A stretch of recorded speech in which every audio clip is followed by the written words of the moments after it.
Wait a minute. Have you heard the strange tales of the Whistler?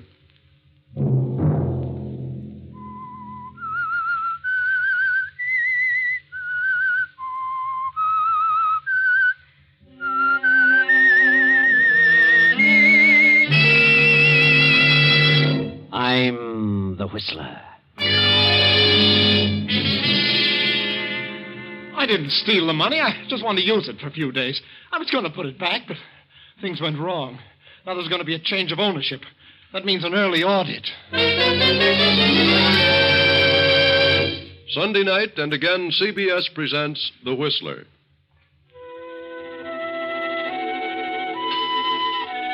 I, the Whistler, know many things, for I walk by night.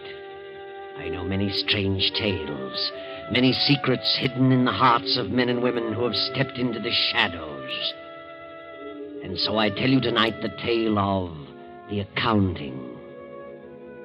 Tom Bradford is a middle-aged rancher living a few miles out of town. Tom has married a widow with a grown son named Ralph, who is inclined to be shiftless and lazy. Tom resents this because times are difficult and he's short of help. He further resents the fact that the boy has married a girl from the town and brought her to live with them. They've been here for 2 months now, and Tom has grown crabby and unpleasant. You know the way conditions are, Mary. Just can't get any help in this ranch. There's too much for me to handle alone. I know, Tom, but Ralph doesn't know anything about a ranch. Ralph was raised in the city. He can learn, but he's too lazy. All he does is sit around and read magazines. But he's a delicate sort of boy. He always has been. Well, let him go out and do a little work, and he won't be so delicate. You've made a baby out of him. I've done no such thing. If Ralph were able to help you, I'd be the first one to ask him to do it. Oh, if he amounted to anything, he wouldn't have to be asked. I wish the Army would take him. They deferred him because he wasn't strong enough. Well, he's not too weak to do a little something around here. And that wife of his, that Vera, she's worse than he is. She could do something. All she does is dress herself up in baby Ralph's. She loves him. Never washes a dish because it might ruin her hands. She can't cook. She can't do a thing. I don't like her. I think Vera's a nice girl. And I can do without her being here. You mean you don't want her here? That's exactly what I mean. But if she left, that would mean that... Why, Ralph wouldn't stay here without Vera. Then they can both go. Do you know what you're saying? Ralph is my son. I don't care who he is. He can get out and shift for himself. And take that steaming little brat of a wife with him. Oh, you're just upset, Tom. You'll feel different about things in a few days. You must try to control yourself. Mary, before they came here, you and I got along very nicely. But since they've come, we've had nothing but arguments and hard feelings. Ralph and Vera are constantly stirring up trouble. Naturally, you take Ralph's side. You can't see his faults because you're his mother. But at the same time, you're his worst enemy. Tom, how can you say such a thing? I know what I'm talking about, and I've made up my mind they've got to go. Go where? What will they do? Well, let Ralph figure it out. Let him get a job. A job? What can he do? A lot of things. He's not that helpless. Oh, but Tom, please, you don't understand. I understand, all right, and that's final. He and Vera can get out in the morning. Very well. I'll tell them. And perhaps I should go, too. Is that what you want? Oh, now, don't be ridiculous, Mary. I didn't say that. I thought you loved me. I never dreamed you could be like this. I'm not being mean, Mary, and I don't want to talk about it anymore. You going to tell them, or shall I? Yes, Tom, I'll tell them. Very well. I'm very tired. Good night, Mary.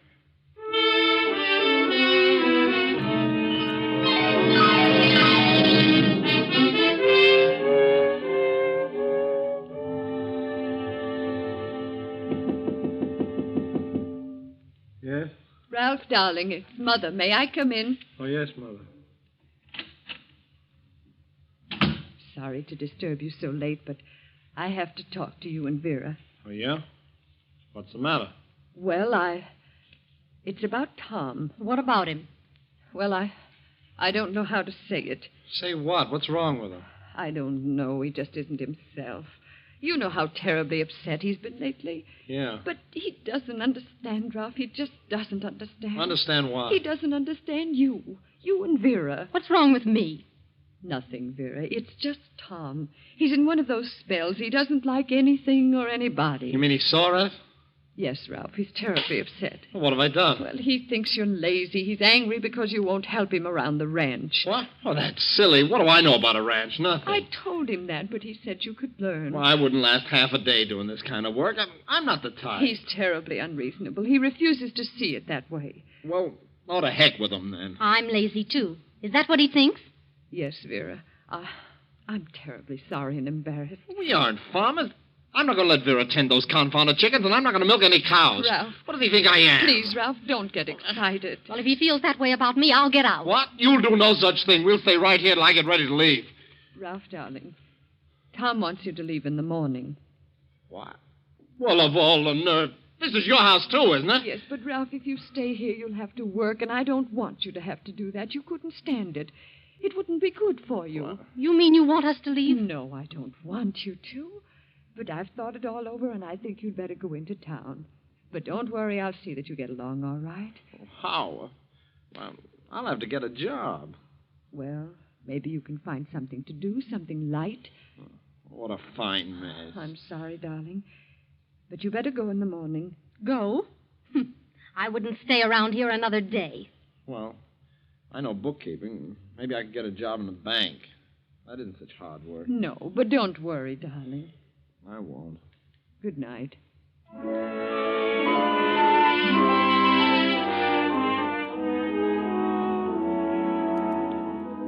The next morning after breakfast, Ralph and Vera leave the ranch and go into town. A few days later, Ralph obtains a job in the bank. Then, after a month or so, he is promoted from the adding machine to the teller's cage. Now, 2 months more have passed, and the young teller in the next cage steps into Ralph's compartment. Busy, Ralph? Huh? Oh, no, Herb. I was just... How are things going? All right, Herb. Yeah? Seem to be having some trouble, Ralph. Trouble? What do you mean? Oh, I don't know. You looked a little worried. I thought maybe you were having a bit of difficulty making things balance. What do you mean? No, I'm not having any trouble. What gave you that idea? Well, I've been off a few cents a couple of times, and believe me, I know what it means. Why, I've worked all night, several times, trying to find what happened to 2 cents. I know how it feels. Yeah? Did you find it? Well, I didn't find the 2 cents, but I found the error in my figures. Well, I haven't found the error in my figures. Haven't you? Well, that's good. What would be wrong with my books? Why, I didn't say anything would be wrong. I just thought you looked a bit worried. Thought maybe I could help you. I don't need any help. I'm quite able to take care of my responsibilities. Good. Glad to hear it. By the way, have you heard the news? What news? This bank is being taken over by a system and is to become one of its branches. You know what that means. No, what's it mean? It means a complete audit before the end of this month. That isn't very far away. About 15 days. Yeah? I just thought you'd want everything in order. I know I would. Yeah. Well, thanks for the information. You're welcome, Ralph.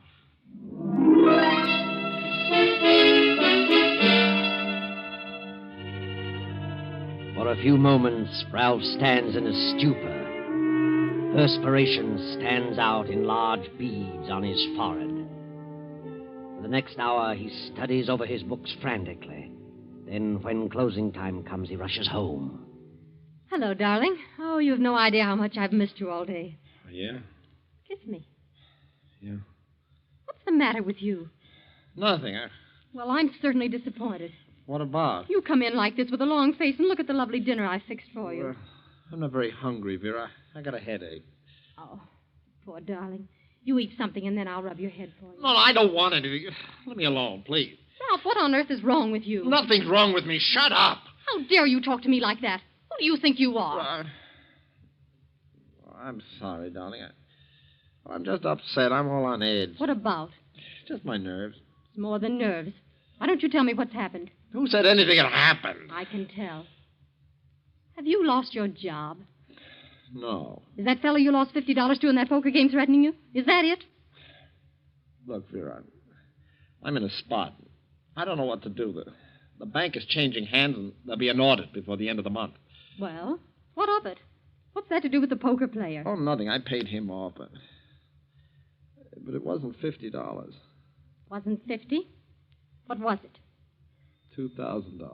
$2,000? I didn't lose it all at once, but I tried to make back what I'd lost, and I only got in deeper. Then if you lost $2,000, how did you pay him off? I borrowed it from the bank. How could you borrow $2,000 from the bank? I took it. What? Yes, but I was sure I could put it back before the end of the month. Now I'm worried. I don't know what to do. If I don't put it back before the audit, I'll get caught and sent to prison. Where are we going to get $2,000? I don't know, but there must be some way, some place to get it. How about your mother? She'd give it to you. Tom has money. He doesn't like us. No? Well, maybe we could make him like us. At least we could try. Let's drive over there. This is Saturday afternoon, and next Monday is a legal holiday. Let's drive over and see what we can do. All right. Least we can do is try. We'll go.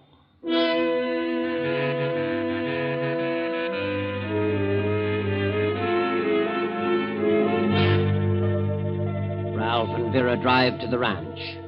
And as they go up to the porch, they hear Tom arguing in a loud voice with another man just around the corner of the house. They slip to the edge of the porch and listen. All right.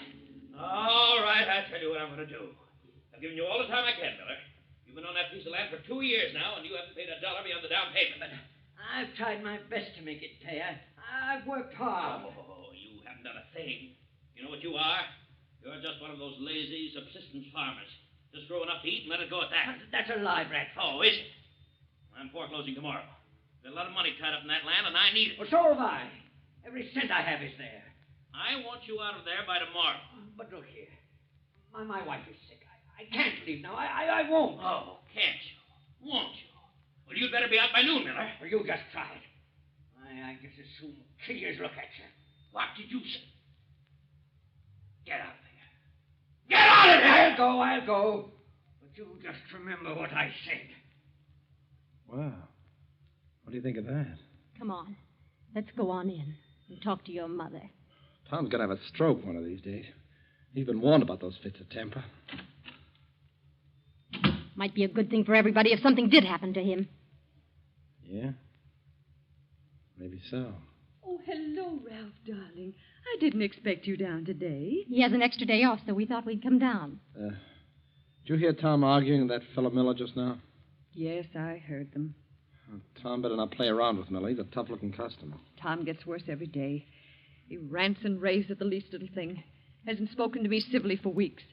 I can't stand it here any longer. I'm glad you came because I'm going back with you. Going back?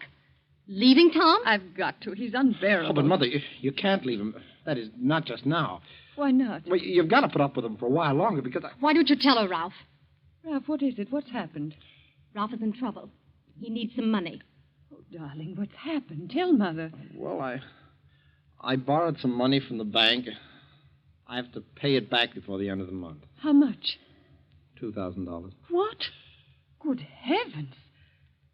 Well, if you can't pay it back now, they'll have to extend it. They can't do anything else. Oh, yes, they can. They'll send him to jail. You see, they didn't know I borrowed it. Ralph, darling, you mean you stole it? No, I didn't steal it.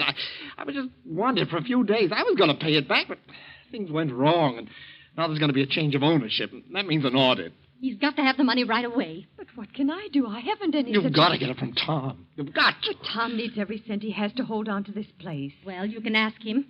You've got to do something. Do you want Ralph to go to the penitentiary? Oh, good heavens, no. Then hurry up and talk to him. But what'll I say? Oh, you'll think of something. Go on in and talk to him. But do you think this is the time? Well, I'm desperate. I need that money in one way or another. I'm going to get it. Oh, yes. Yes, darling, don't get excited. It isn't good for you. I'll talk to him now. He just came in the back way. We'll wait in here. Yes, all right. Oh, Tom, look at your face. It's flaming red. Huh? You shouldn't let yourself get so worked up over things. Miller's a lazy, good-for-nothing fool. Well, he knows I mean business. He'd better be gone by tomorrow noon. Oh, he'll go. Don't worry. Even threatened to kill me. Please, Tom, forget about it. Come on, dear, sit down. Your lunch is ready. Don't really need that land. Just that I can't tolerate shiftless, irresponsible people. That place is worth $5,000. Miller paid $750 down, been on it 2 years, and hasn't paid a dime since. Tom, dear, I need some money. Yes? Well, that's not unusual. Hand me the checkbook. By the way, I've got a list of things you can get from me in town. How much do you want, Mary? I want to borrow some money, Tom. Since when do you have to borrow money? Well, I want to borrow it. Well, that's ridiculous. Borrow it. Huh. Now, how much do you want? $2,000. $2,000? Are you crazy? No, Tom, I need $2,000. What could you possibly need that would cost that much? You certainly have everything that... Wait a minute. What are you getting at, Mary? Please, Tom. Please lend it to me. I'll pay it back, I promise. How? Just how would you pay it back? You have no earning capacity. Well, I know, but Ralph has. He could Ralph? pay... Ah, I thought it was something like that. What's he got up his sleeve? He needs $2,000 right away. Oh, he does. Well, what for? What's he done? Why, nothing, but he has an opportunity to... Well, it's a business proposition. Do you expect me to believe that? What's he done? Something at the bank? He... Well, Quit stalling. Did he borrow from the bank and forget to tell them about it? yes. Oh, Tom, please let me have it. They might send him to jail. Jail? Oh, no, not Ralph. Why, he couldn't stand it. Please, Tom, please. He's so young. He didn't realize what he was doing. Let him go to jail. Maybe they'll teach him that the world wasn't made for him alone. Oh, you don't mean that, Tom. Don't I? I knew he was no good from the first day he came here, and that snip of Avera's worse. She probably put him up to it. Please help us, Tom, please. I wouldn't give a dime to help him. He belongs in jail. As far as I'm concerned, that's just where he'll go. Oh, Tom, please. Jail to him. Tom, listen to me.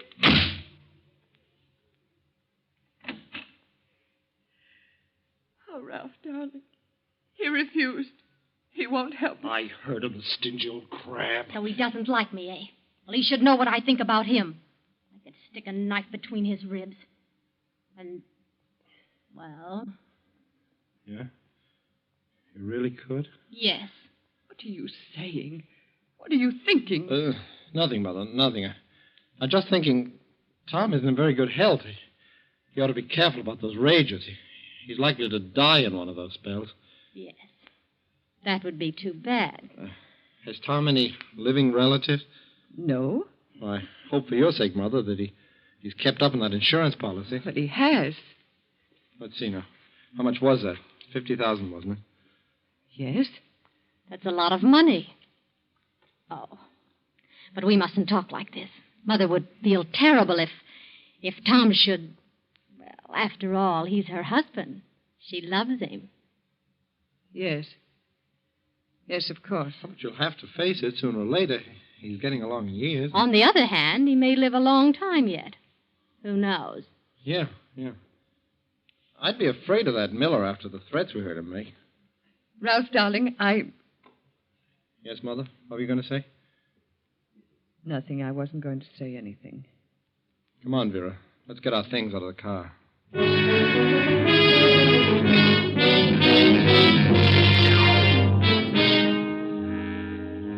Tom goes into town and arranges for the eviction papers to be served on Miller.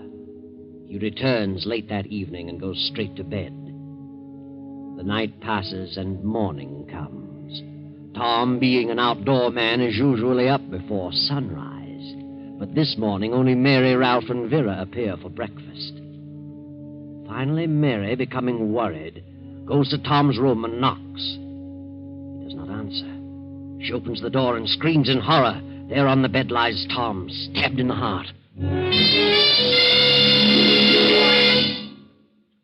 Well, he's been dead since about midnight. Bedroom window was open, but we can't find the weapon. Why, he probably took it with him, Sheriff. Who? Well, that fellow Miller. He must have done it. How do you know that? Well, he was here yesterday afternoon, and he and Tom had a terrific argument. Tom was evicting him, and Miller threatened to kill Tom. Anybody else hear him say that? Yes. I heard him. So did I. Yeah, then it looks like Miller's our man. We'll get over there right away before he has a chance to skip. Come on, Bill. Oh, Ralph. Ralph, darling. No, Mother. You better go to your room and try to rest. Yes, Ralph. Certainly hope they catch Miller. Do you think they can pin it on him? Without any evidence? Well, certainly. You heard what the sheriff said. Miller's threat's all they need. You think Miller did it, don't you? Why, of course I do. What a silly question.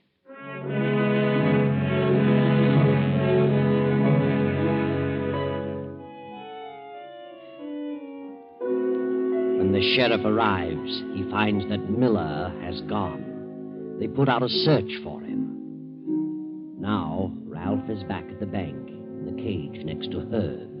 Well, Ralph, they haven't found that fellow Miller yet. No? Well, they'll find her. Do you really think it was Miller who killed your stepfather?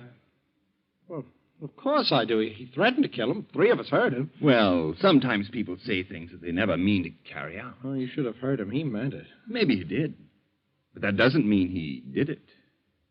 What are you talking about? Oh, I was just thinking. Yeah? Circumstantial evidence is an awful thing sometimes. How do you mean? Well, so many people have been convicted on a mere word, a mere nothing. People hear a person say something, and by the time they repeat it in court, they enlarge on it a dozen times. I remember a fellow who worked here. In fact, in your cage. What about him? Well, he used to play poker quite a bit.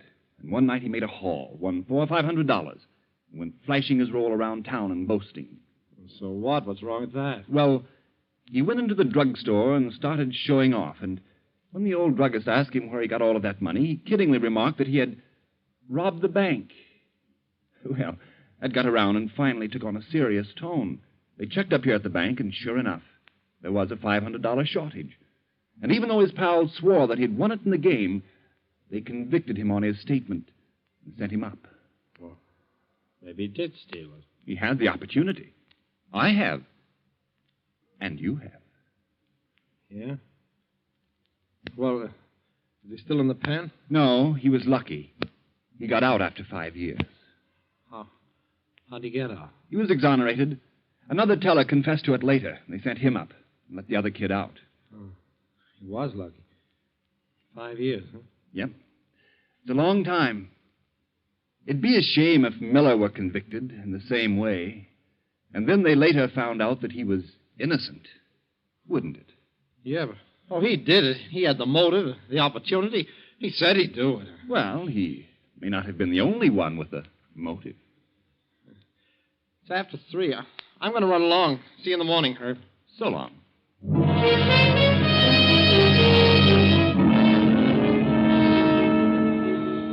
Ralph grabs his hat, his face tense with anxiety as he hurries down the street to his car. He drives quickly to the ranch and enters the house. Standing in the middle of the room is the sheriff. Hello, Ralph. You're just in time. What? In time? How long have you been here? Just drove up a second before you did. Well, what do you want? Did you find Miller? No, not yet, but they will. Oh. Well, you certainly got a case against him, all right. He won't have a chance. I wanted to ask you and your mother and your wife a few more questions. Yeah? Well, all right. What do you want to know? We got a message from someone in town saying that Miller was seen at the gas station about 7 o'clock on the night Tom Bradford was killed. Well, so what? Maybe he was. They checked with the attendant. He said Miller had his car packed, had his family, and headed out of town in the opposite direction. Well, maybe he circled around and then came back. No. He couldn't have done that. Why not? Because he wouldn't have had time. He was seen in the next town an hour later, still headed east. He wouldn't have had time to get that far if he'd circled back here. See what I mean? Yeah, I see. But he must have come back. Not unless he flew. And that isn't probable. But there must be some explanation. He must have gotten here some way. Maybe he killed him earlier. Maybe that's it. Say, that's right. No. We can figure the time of death closer than that. It was near midnight. That's definite. I see. Well, who told you about this? Who sent you this message? We don't know. It was printed with a pencil and mailed in town.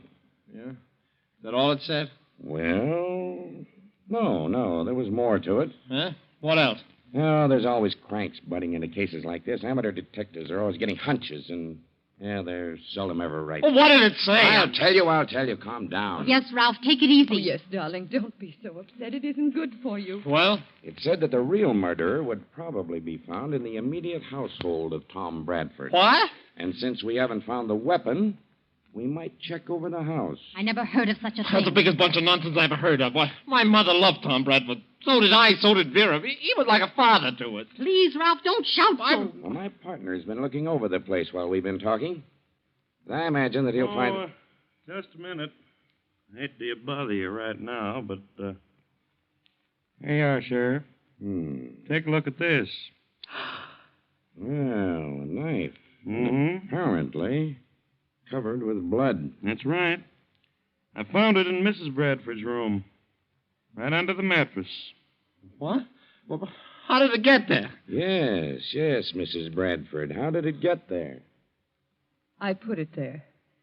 Afterward. Mother, what are you saying? You're out of your mind. Did you kill your husband? Yes. Yes, I killed him. No, she did not. She couldn't I killed him, and I had a good reason. I hated him. He was cruel to me, and he hated Ralph. I couldn't stand it any longer, so I killed him. She's lying. She didn't do it. She ought to know. We know Miller didn't do it. You can't do this, Mother. I know what you're trying to do. What's she doing? She's trying to protect me. She thinks I did it. Thinks you did it. Mother, do you realize what this means? Tell him the truth. Tell him. I did it. I killed him. The knife is from my own kitchen. I did it, and I'm glad. She's crazy. She couldn't have done it. Why not? Because I killed him. She's trying to protect me. Ralph, what are you saying? I did it, I tell you. I ought to know. I had a better motive than she. What motive? I'll tell you that later. I don't believe you killed him, Ralph. You're trying to protect your mother now because you know she did it. I did it, I tell you. I did it. Well, that's enough for me. I believe her. But we'll soon find out. We'll check the fingerprints on the knife. That won't prove anything. Why not? Because I used the glove.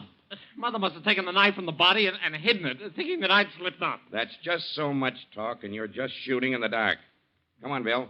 Let's go back to town and do some checking.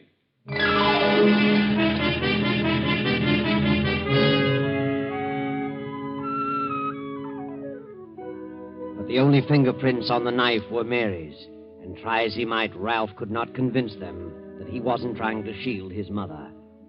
Ralph realized finally that his mother was sure to be convicted, and as the day of the audit grew closer, he became frantic about the money he had to have. On the day his mother was sentenced to prison, he visited the attorney. I thought I'd drop in and see about that policy Tom Bradford left for my mother. Quite a few things to be taken care of, you know. Well, I'll tell you, Ralph. That policy would have been paid long ago, but there are certain technicalities in this state regarding insurance. What's that? We had to wait till the finish of the trial. Well, why? She's the beneficiary. She's entitled to insurance. Not here. If the beneficiary is convicted of killing the insured, the beneficiary cannot receive the proceeds of the policy. The same is true as to Tom's farms and other property. What? What about me?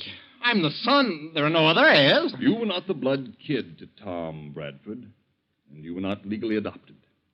Therefore, all the property and the insurance reverts to Tom's estate. Nothing we can do about it.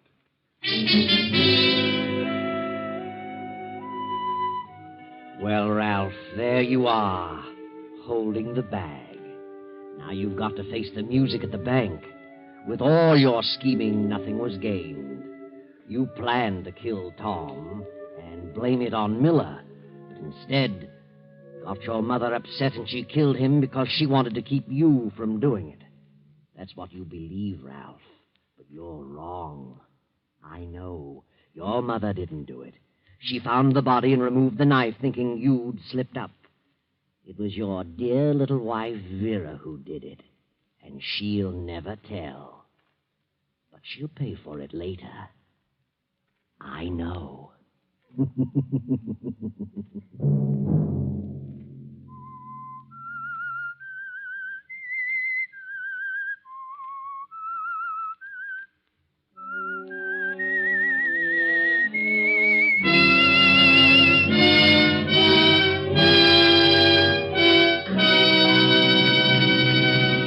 CBS has presented The Whistler.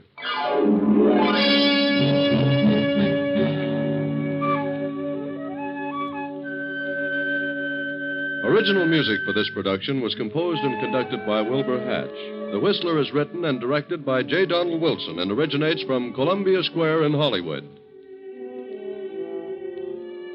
I, the Whistler, will return to tell you another interesting tale.